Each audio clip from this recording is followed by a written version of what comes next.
Hi everybody. Hello. You are watching Ryan and Bethany Board Game Reviews. This is Ryan, I'm Bethany, and today we have a special guest, my brother Matt. We're going to be talking about Paladins of the West Kingdom, which I'm super excited about. But before we do, let's get into our Pounds and Inches segment where we put our guests on the hot spot.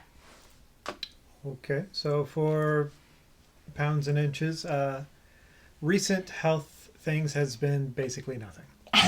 I recently did a long race and quit exercising after that to recover. Haven't gone back into it, except this past week I've been calling up family and friends and scheduling times to go to the gym with everybody so that I'm committed because people are meeting me there, so I have to go. So. Yeah, they say that's a good thing to do when you're finally motivated to make plans. So when your motivation inevitably fades away, you have those commitments that you have to make. But enough about that. Let's talk about Paladins of the West Kingdom. All right, well, Paladins of the West Kingdom is a game kind of with its own little mini civilization building. You're developing, you're recruiting, you are converting people, you are attacking people. But rather than talk about it, let's show you what that looks like. Here is every player's personal player board for Paladins of the West Kingdom. So you basically have, on the left here, this is the tracks for your various flags. You have blue, black, and red. And those are kind of prerequisites for many of your other actions. So for instance, this kind of track up here tells you what it takes. So to do commissioning, it requires a certain amount of black flags for each commission you do, but you're going to earn blue flags when you do it. Conversely, Absolve says it's going to cost you, you're going to have a certain amount of blue flags in order to do that, but it's going to earn you black flags. So all those actions kind of tell you what it earns you every time you play it. In addition to those flag requirements, some actions will cost you money or provisions. For instance, doing Absolved, when you place that over here, you're going to earn a black flag, but it's going to cost you $1, like it says there. Then you're going to get whatever reward that you cover up over here. So kind of whatever you uncover, you get that benefit. Whatever you cover up, you get that benefit. In addition to the money and provisions that some of these actions are going to cost, as well as having the prerequisites of the flags, the real currency in this game is really the workers. You're going to have all these different colored meeples, and they're all going to do different things for you. So for instance, if you wanted to trade, you could use any color meeple for the first half to get $1, or you could use any color meeple and a blue meeple in order to get $3. The ones on this half of the board cost 3 meeples. However, you can see some of these have these little dotted line spaces. There's an action over here called Develop. It says use any 2 colored meeples. So let's say we used a red and we used a blue over here. Oh my goodness, that was too hard. You can pay $4, and what you're going to do is you are going to take one of these little houses, and you can cover up one of the spots on the board on the right side of the board. If you uncover something, you might get that action like this. In this case, you might get a white meeple. But from now on, whenever you do that commission action, or whatever action you choose, instead of costing you 3 meeples, a green, one of your choice, and a black, if you cover that up, now it's going to cost a colorless and a black one. So in that way, you can kind of discount things down and make it a little more affordable in future rounds by doing that develop action.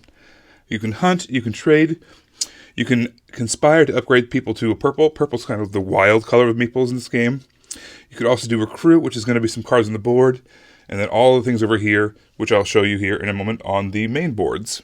The game is played over 7 rounds, and at the beginning of each round, each player has a deck of cards. They're going to draw the top 3 cards off that deck. They're going to choose one of them to play this round.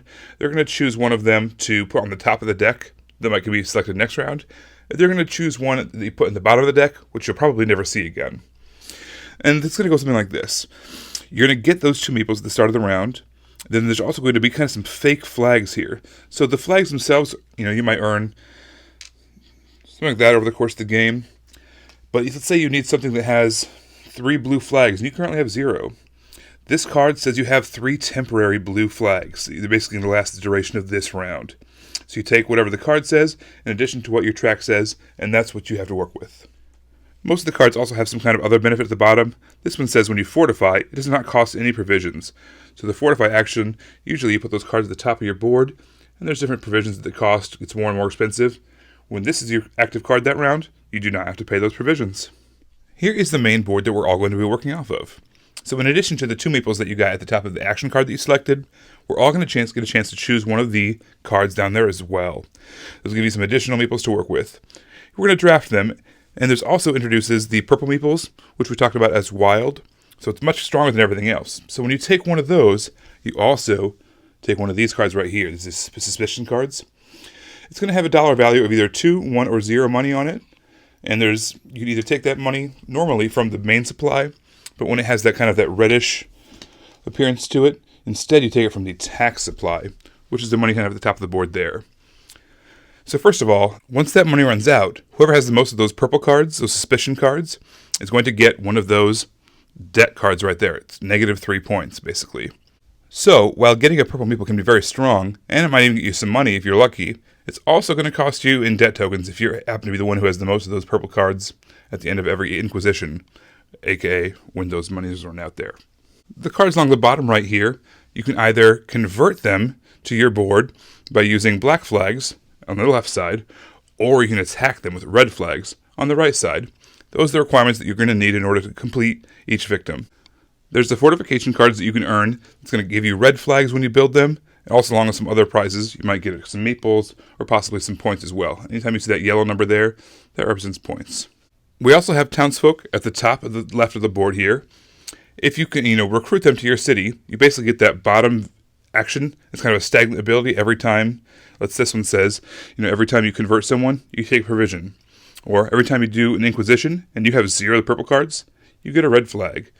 However, you can also just do a one-time use, and instead of doing that bottom ability, you get that one-time use that's in the top right. Take a purple meeple. Get rid of 2 purple cards. That kind of thing. From your personal board, whenever you commission someone, or whenever you send out a garrison, those are going to go out into these middle areas over here, based off of what kind of flag you use and how many of the flags you were able to have. You place those pieces on the board, and you might get some money, or remove some purple cards. You might even get some more meeples along the way, too. So we talked about the game lasting 7 rounds. At the beginning of each round, you're going to flip over one of these cards. And it's going to give you some kind of a victory point prize, the first 3 cards. This one says, if you're able to do 5 garrisons, you're going to get 4 victory points at the end of the game. Keep on flipping over at the beginning of every round. And then there starts getting to be different action spots as well. In addition to the ones on your board, you can use these. But it's on a first-come, first-served basis. This particular one says, when you place a black meeple there, you can get rid of one of your purple suspicion cards, and you also get to take 2 of the tax money from the tax pile. At the end of the 7th and final round, you're going to add up all your points, and whoever has the most points wins. Points are going to come from any place where there's yellow flags. So on your personal board, when you might uncover a certain amount of things, or you might have your flags get to a certain point on the board. Also, these characters at the bottom of the board are going to get you points as well. Each one has its own kind of abilities. This one says, at the end of the game, you're going to get 1 point for a purple card that you have in front of you, or 1 point for every 2 green cards that you've recruited. Whoever has the most points wins. I enjoy the iconography of this game. It made a lot of sense to me. Things just clicked, and this did this, and this did that, and everything on my board just made sense to me. I understood what the colors meant, and it was easy to score at the end. All the little flags all over, the little yellow flags. I knew how to play this game confidently enough that I think I could even teach this game. I just liked the layout of it. I liked how it became really intuitive to me, and it made it easier for me to enjoy the game since I didn't have to ask questions. What does this do? If I do this, what does that do? I just knew it, so I was able to enjoy my own strategy building. I really love how interconnected everything in the game is. Every action that you can perform affects at some point another action. It's not so much an engine builder, but there's a lot of engine building mechanics that are just subtly and slightly put into place that help you just pursue whatever specific strategy you have. One of my biggest pet peeves is buying a board game, opening it up, and seeing that it is filled with air. I hate purchasing air. I've got plenty of air in my own house right here. This game, that's not a problem. This thing is a small box, but it is literally packed. I was going to talk about the box. Well, I beat you to it, so I guess 1 point for me. But this is chock full of wooden pieces and cardboard and cards. There's no room in this box for anything else. It's a brick. It is hefty, and I love that there is no wasted space in this box, and it's a really easy box to shelf. So it's a heavy box filled with stuff, But even when you lay all that stuff on the board, on your table, even though it takes up a lot of space, it's really not as much as a table hog as you think it would be. I can still play out this entire game and have a beverage with me, which is, you guys might know, I'm kind of obsessed with tea. So I like being able to have that with me, that even though it takes up space, because obviously it has all this stuff in it, it's not as big as a table hog as I thought it was going to be. All right, one thing I will say about this game is that it is not super easy to get on your first time through. I mean, the iconography is laid out really well. You kind of understand the rules of it, but to really kind of grasp it, to wrap your head around it fully, it's going to take multiple plays. It might take 2 or 3 plays before you really understand all the ramifications and trickle effects of your actions. There's a lot to learn, but I think this has one of the best rule books I've ever read. Everything is so clear, it is so concise, it's organized in a way where if you need to know something, you just boom, flip right to that action. There's that action, you know it. It's just a very well-written rule book, and we've read our fair share of poorly written rule books. Yes, that's true. Not we, just them. But coming off of that, like I said earlier, the fact that I can look on this board and just play it by myself and not have to always ask questions because the things make sense, make this a really enjoyable game for me. I really like the fact that I can come up with my own losing strategy every single time we play without having to ask questions. And even though I haven't won this game, here's the thing. It's not that I haven't won this game. It's that they have, like, doubled my score on more than one occasion. But even with that said, I just enjoyed it so much. I still like it. And when you know you're losing, you don't have to wait around for when they add up at the end of the game. So, positive. I think the trilogy that this belongs to, that Renegades put out, there's the Paladins of the West Kingdom, the Architects of the West Kingdom, and Raiders of the North Sea. I've played them all, and they're all awesome, and this belongs right among them. This is quickly becoming a favorite around our house. Yeah, I mean, I'm kind of a worker placement snob, and this does it right. I love it. It's fast becoming one of my all-time favorite games.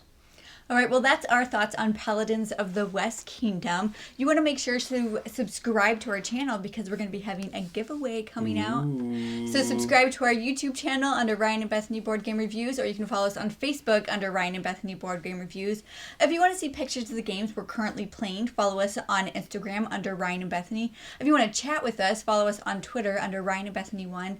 And then lastly, if you'd like to see a kind of behind the scenes of how we're trying to achieve better health in our life, follow our blog on Board Game Geek under Pounds and Inches. Well, this is Ryan. This is our guest, my brother Matt, and I'm Bethany. Bye, guys. Bye.